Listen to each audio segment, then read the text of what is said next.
السلام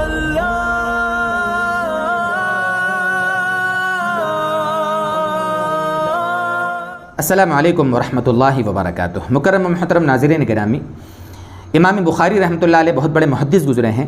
ان کی کتاب میں بھی یہ روایت موجود ہے جو آپ کے سامنے ہم تسبیح بیان کر رہے ہیں ہمارے نبی صلی اللہ علیہ وسلم کی، بلکہ بخاری شریف کی آخری روایت ہے یہ، اور مسلم شریف میں بھی روایت موجود ہے، متفق علیہ روایت ہے۔ حضرت ابو ہریرہ رضی اللہ تعالیٰ عنہ راوی ہیں۔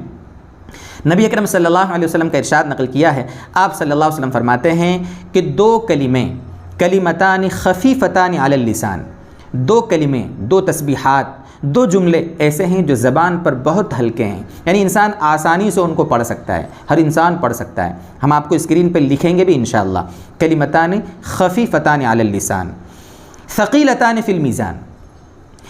اللہ کے یہاں جب اعمال تلیں گے، اللہ کے لیے اعمال کا وزن ہوگا۔ قرآن میں حدیث میں یہ بات ثابت ہے، ہمارا عقیدہ ہے آخرت میں ہمارے اعمال کا وزن ہوگا۔ بلکہ علماء نے یہ بھی لکھا ہے کہ اعمال میں کوالٹی بنانے کی ہمیں کوشش کرنا چاہیے، کیوں اللہ کے یہاں اعمال تولے جائیں گے، اعمال گنے نہیں جائیں گے، باقاعدہ علماء نے یہ فرمایا ہے۔ اس لیے اعمال میں وزن ہوتا ہے کوالٹی سے، اخلاص کے ساتھ اور اچھے سے اچھا عمل کرنے کی ہمیں کوشش کرنا چاہیے۔ دنیا کی چیزوں میں ہم کوالٹی دیکھتے ہیں نا، چائے بھی ہم کوالٹی والی پیتے ہیں، کھانا کوالٹی والا، سامان بھی خریدیں گے تو کوالٹی والا۔ تو جب کوالٹی والا ہم کوئی دنیا میں سامان دیکھتے ہیں، پرکھتے ہیں، تو اللہ تعالیٰ بھی ہمارے اعمال میں کوالٹی دیکھیں گے۔ اس لیے بہت ضروری ہے اعمال کا وزن ہو، تاکہ آخرت میں جو ہمارے نیک اعمال کا پلہ ہو نا وہ جھکے۔ اس لیے اللہ کے نبی نے فرمایا صلی اللہ علیہ وسلم کہ یہ دو کلمے ایسے ہیں جو اللہ کے یہاں جب ہمارے اعمال تلیں گے نا تو اس کے ترازو کا جو پلہ ہوگا اعمال کا، اس کو جھکا دیں گے، کافی وزنی ہوں گے، یعنی ہمیں بہت ثواب دلائیں گے۔ ثقیلتان فی المیزان اور حبیبتان الی الرحمن، اور یہ کلمے ایسے ہیں جو اللہ کو، رحمان کو بہت محبوب ہیں، بہت پیارے ہیں۔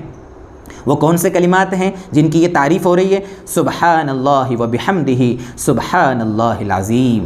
کتنی بہترین تسبیح ہے، کتنا پیارا اللہ کا اس میں نام ہے، کتنے بہترین انداز میں اللہ کی اس میں پاکی بیان کی جا رہی ہے۔ سبحان اللہ وبحمدہ سبحان اللہ العظیم، کثرت سے چلتے پھرتے، اٹھتے بیٹھتے، نمازوں کے بعد، تنہائی میں، سب کے سامنے، جہاں پر بھی ہو۔ دوستو بزرگوں، اللہ کے جتنے بھی اذکار ہیں، جتنے بھی ذکر ہیں، ان کا ہم جہاں اہتمام کرتے ہیں، ان کلمات کا بھی خوب اہتمام کریں۔